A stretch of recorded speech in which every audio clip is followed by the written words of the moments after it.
Welcome to the NBA Coast to Coast podcast brought to you by thelines.com.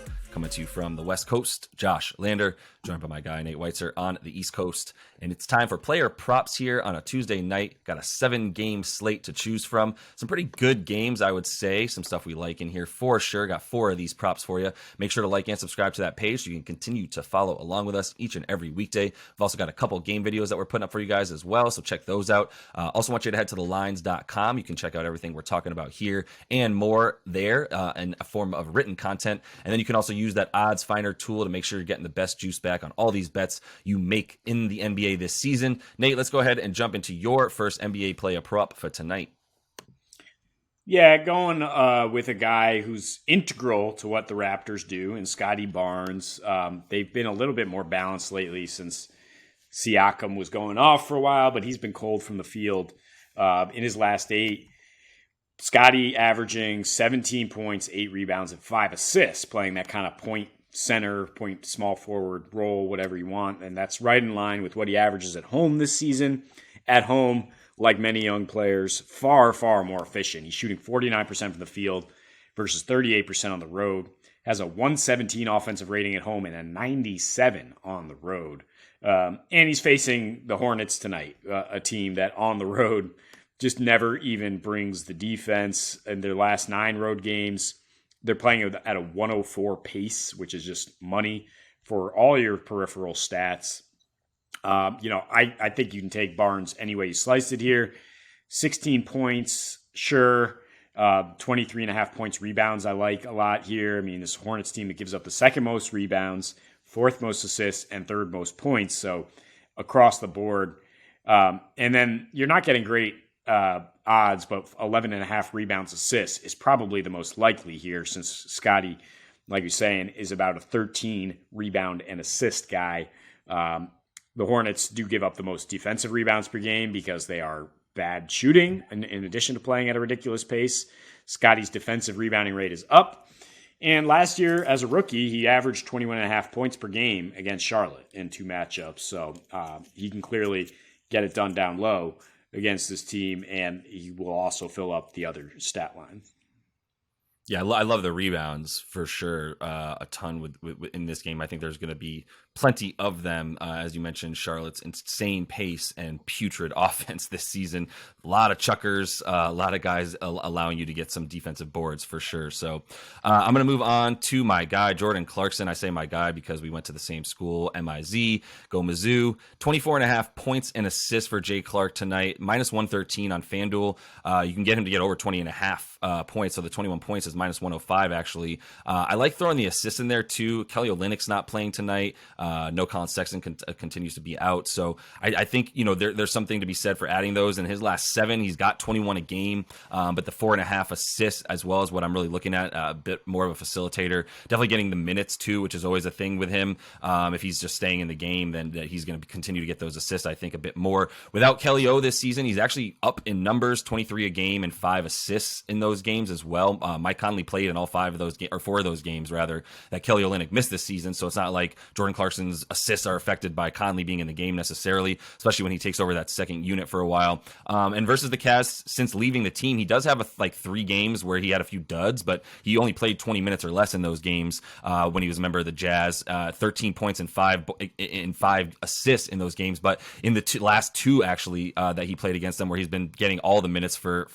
Utah, 2 games with 30 more minutes, he's gotten 22.5 points and the 3 assists right there, which also gets you over the 25. So he's been insane at home lately, about 5 threes made on 10 attempts at about 47% clip in his last 4 home games specifically. So this is a team obviously that we talk about scoring so many more points at home. He should be right on track with that, with the way that he's been shooting the ball from deep as well. So I like the points and assists just as much as anything tonight.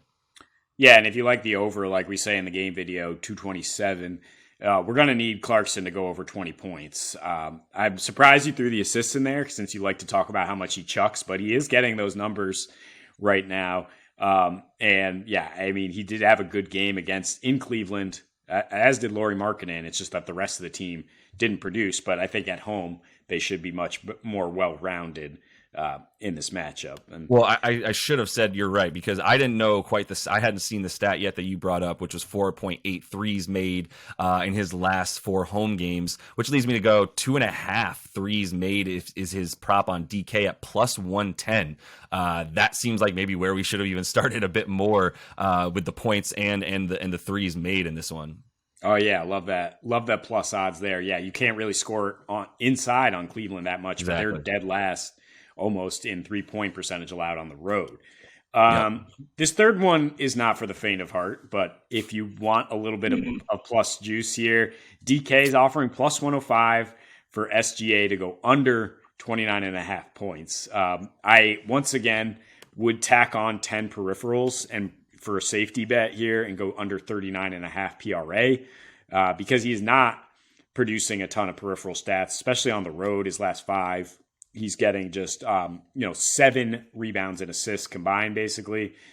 He's getting 30 points per game, but has gone under 28 in 3 of his last 5 roadies here, as the Thunder kind of scale back his usage. Is down from basically 35 to 33% recently. Still insane, but look, Miami at home, even though they're listing everybody as questionable, I think Jimmy Butler's going to be out there. I think that Spoelstra has a great team scheme in place for basically a one-man wrecking crew. It's like, who's going to beat us other than SGA? And he's never gone over 27 points against Miami. You look at just the 7 when he became the man in OKC, he's averaging 20.5 points, 4 rebounds, 4.5 assists, and a 27% usage rate. Miami, more importantly, has started to play Miami basketball, if you will. 94.5 pace in their last 4, 108 defensive rating, allowing the 5th fewest points to both point guards and shooting guards in their last 15 days here. And 4 of their last 5 home games have gone under, again, with that 94.5 pace. So I just don't think there's going to be a lot of goodies here for anybody. And I think Miami's defense will be locked in on SGA. Not for the faint of heart, but I mean, SGA versus Miami is something we've talked about before. I can't remember if it was this season or last season, but we've taken an SGA under because they were playing Miami in either this, like I said, this probably last season is what I'm remembering. But yeah, I feel it in that sense. And honestly, Victor Oladipo is coming to play these days. He's been, Hero's been in and out of the lineup. He actually tweaked his knee at the end of the last game. I'm not sure if he's going to play tonight. I would guess he's not playing tonight because it was a really weird knee injury that I imagine they want to do a little bit more research on before they throw him back out there. And Depot's been playing with and without Hero, but now that Hero's out, I think he and Jimmy Butler, there was like a weird thing that they didn't like playing together, and then they completely squashed that in the last couple weeks. And Depot's been back, actually leading the league in steals over that time as well. So yeah, two guys definitely capable of locking up SGA as much as anybody else can be so far this year. So 30 points remains high for anybody, maybe not him, but it remains high enough to feel good about an under if you're getting plus odds there for sure. The value's great there. Let's finish things off with Jerami Grant here. Jerami, we talk about that Orlando and Portland game, and Jeremy's had a great season, man. He's been such a huge part of what they do, and including on defense. But I love the peripherals for him tonight, including the points. 27.5 PRA. I mean, he's averaging 20.5 on the season. I think he's capable of getting that tonight for sure. And then now you're only talking about 8 rebounds and assists combined. I also love the stocks for our guy, where I think he's going to be having to D up all over the place. It's going to be a crazy night of switching as long as it's him. Between he and Josh Hart, there's going to be a ton of switching going on all over the floor tonight. Maybe even with Nurk as well, since there's just so many 6'10" dudes on the floor for Orlando. So the steals and blocks 1.5 there. If you get more than that, it's minus 110 on DraftKings. I like that as well. At home on the season, we're talking about 21 points a game, about 4.5 rebounds and 2.5 assists. So definitely getting you over the 28 PRA there. And then even more so in his last 7, about 27 a game there, 5 boards, 2.5 assists. So he's really efficient as well. When you look at what he's done recently at home, 53-45 splits on a 26% usage rate, getting to the line about 5.5 times a game. So, when he was with Detroit, his last 3 versus Orlando, also same exact type of numbers. I think it's just a really good matchup for him. 21 points, about 6 boards, 5 assists, a little higher usage in Detroit than out here, but he's definitely getting that usage at home. So it's definitely a good spot for Grant to get up to 28 points, rebounds, and assists. Yeah, and a little bit of a narrative when he plays Orlando. His uncle Horace, of course, played most of his career with the Magic and with the Bulls. And, he's just showing out in general in Portland, where his father Harvey played for a few years. And I mean, I don't know how much this really factors into his mindset as much as, pay me. I am a great wing player, and I do it on both ends. I do like the steals and blocks, I think, most here. It's crazy to see 7.5 rebounds, assists, how low that is, because he actually, I mean, he has games where he has 2 rebounds or nothing, or 0 rebounds. As Nurkic just gobbles everything up. But I think he'll be tasked with making a few steals and blocks here against a young Orlando team. Yeah, I'm not sure how relevant the Harvey Grant stuff was, as much as you just wanted to flex the knowledge that you knew that Harvey Grant was his dad, which is a seriously cool bit of info if you're a huge nerd like we are.